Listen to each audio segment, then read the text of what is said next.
In a village nestled between serene mountains and whispering streams, there lived a young man named Hero. He was known for his quiet demeanor, but beneath his calm exterior, Hero carried a weight he could no longer bear. His heart was heavy with sadness, and his mind was tangled in the shadows of depression. He felt trapped, longing to find a way out of his suffering. One autumn morning, desperate for guidance, Hero traveled to the highest peak of the village where the wisest Rin resided in a humble temple surrounded by blooming cherry blossoms. The master was said to possess wisdom that could light even the darkest paths. When Hero reached the temple, he bowed deeply before Master Rin and spoke with trembling sincerity. "Master, I am overwhelmed by sadness. My thoughts are heavy, and my spirit is lost. How do I rid myself of this darkness that has taken hold of my life?" Master Rin, with a twinkle in his eye, nodded silently and gestured for Hero to sit. He brought out a delicate teacup and began to pour. As the tea rose to the brim, Master Rin continued pouring, and the tea overflowed, spilling onto the table and then onto the ground. Hero, confused, quickly said, "Master, stop! The cup is already full. It cannot hold any more tea." The master smiled softly and met Hero's gaze. "You see, Hero," he said, "this cup is like your mind, filled to the brim with your worries, fears, and sorrows. If you do not empty it, how can there be space for anything new, for any peace or joy?" Hero stared at the teacup, realization dawning on him like the first light of dawn.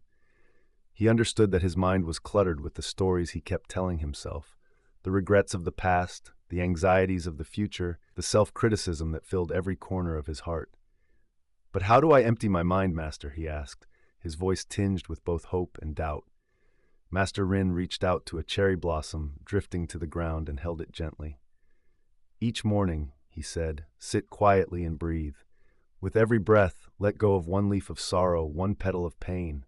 Do not fight your thoughts or force them away.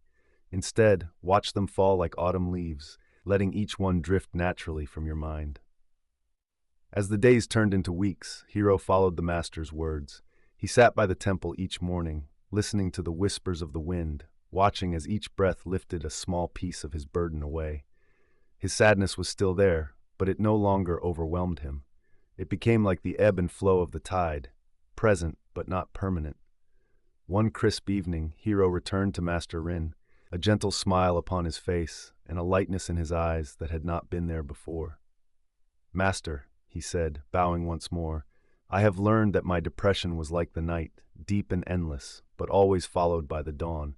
By letting go of my need to control the darkness, I have found space for light to enter." Master Rin nodded, placing a hand on Hero's shoulder. "Remember, young one, the emptiness of the cup is not a flaw. It is a gift. It is in that emptiness that you can welcome peace, joy, and compassion into your life. The journey is not about banishing the darkness, but learning to walk in its presence, knowing that light is always within your reach." With these words, Hero returned to his village not as a man free of sadness, but as one who understood that he could live alongside it without letting it rule his life.